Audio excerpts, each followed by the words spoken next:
What's going on? This is Mr. Opinionated coming to you to have a little chat. Normally, I am live. However, I've asked myself the question like, if Facebook shuts down, where does your live videos go? I'm looking a bit rough. I need like a lining. Um, I need something done to my fro too. But nevertheless, I went to a wonderful showcase out at the 59th Street Harbor today. African American, Jamaican centered showcase. The food was fantastic. The talent was wonderful. Really enjoyed myself. It was a showcase. Featured a lot of Chicago artists, and also had food that was locally catered, entrepreneurs. It was just fantastic. And at one period in the showcase, we had a section where children were singing and performing like an anthem that one of the artists created, and I thought to myself. Because lately, given the climate that's in the country and a lot of stuff that's going on, I know many people are watching the Republic convention, and there's a lot of fear mongering going on. People are really starting to come out of the box. Many of you have mentioned on Facebook how many of your friends have been upset about you being pro-black and being vocal about it, and just a lot of people. Have just been behaving differently, I'll say. And I thought it was a topic for discussion in regards to children, because many of my Facebook friends, many of my friends, I don't call them Facebook friends, there's no difference. Many of my friends have commented on having the conversation with their children. I think I may have done a video about this live. I'm just not sure how in depth I went with the video, but it's like, looking at these children perform and sing and be happy, and I thought that we really need to start having these conversations with our children. I think that for a couple of generations, we've been living in a bubble. Our children have been living in a bubble, and we've kind of forgotten that they need to be protected. Children need to be protected. And also, children need to be told the truth, because oftentimes we try to conceal situations from children because we think they can't handle them. But especially for children of color, children that are black, children that are Latino, children that are Hispanic, brown children in general. We live in a country where the hate has resurfaced, and I say it has resurfaced because it didn't disappear. It went underground, and it has not started to. It has risen up back into mainstream. You've had people like Donald Trump feeding it. You've had, the KKK is resurfacing. You've had many people that have been lying quietly in government departments and police departments. They feel very, very comfortable now attacking black people, talking to black people in any kind of way, and not just adults. We've seen instances where we've saw police on videotaping dragging a young woman across the lawn at a pool party, and I say young woman, a teenage girl, and society has become very comfortable with attacking people that are black. And I always say I don't deal with dishonest people, because a dishonest person will not admit what's going on. They will try to tell us that we are, I think you're overthinking it, or, you're exaggerating. No, we're not exaggerating. You're just a liar. So this, I think, is like we really need to start talking to our children.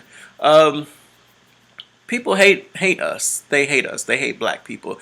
They hate black children. And years ago, our parents, for some of you, some of your grandparents, some of your great grandparents, they used to have conversations with their children and let them know just what the deal was in regard to racism. And I think for so many years, we did not see how bad it could be. Well, the younger people couldn't, and even people of my generation, because I'm Generation X, I didn't see how bad racism was growing up and living in that constant fear of being pulled over, or somebody saying something, calling me a nigger or treating me any kind of way. But our children need to be,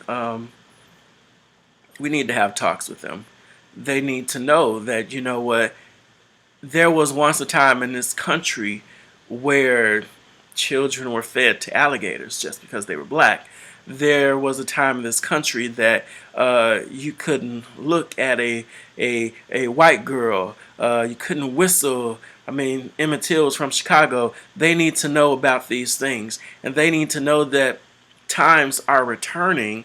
They're not quite as bad as they were, but they're getting that way. So I think it's time for us to have an honest conversation with our children. We cannot continue to try to shelter our children so much from what's going on until they end up hurt in the process. As adults, we need to be willing to die for our children. I don't have biological children myself. Many of you know I work in an elementary school setting, and every chance I get, you know, I try to give children talk. And you know, I work in a diverse school. You know, it's Latino, Hispanic, African American. All of these are brown children. I live in a community full of brown people, and when they start doing things that I know will be harmful outside of their safe places, meaning their school, meaning their community, their families, I make sure that I talk to them and try to tell them, I guess, rules, or not so much rules, but what to prepare for. You know, you have to tell your little children that you got to be better than everybody else. You have to, because the world is set up against you just because your skin has melanin in it. And of course, you have no control over your skin having melanin in it, but just know that because you were born a certain race, that the dominant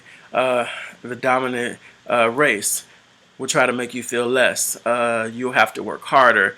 You'll get blamed for things. So we have to have that talk. How we need to have that talk as families.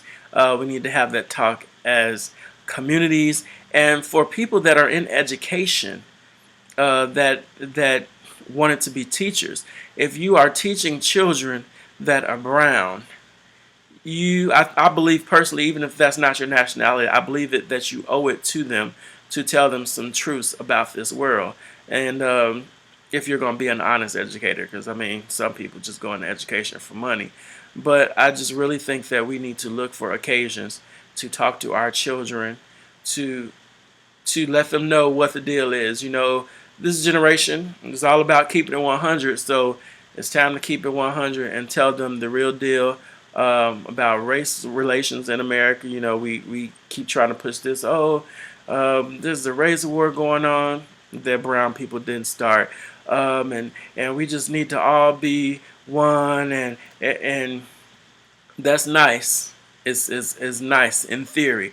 However, the reality is that we are a country that is very deep rooted in racism. And in order to help our children navigate, we're just going to have a conversation regardless of how much it hurts. That is Mr. Opinionated, coming to you live from the living room, dropping a couple of nuggets. Peace out. Visit my blog, opinionated.com. That's OPENYONATED.com. It's a play on words. Follow me on all social media at Mr. Opinionated, and like the Facebook page. Peace out. Have a wonderful night. Keep it 100 with the kids.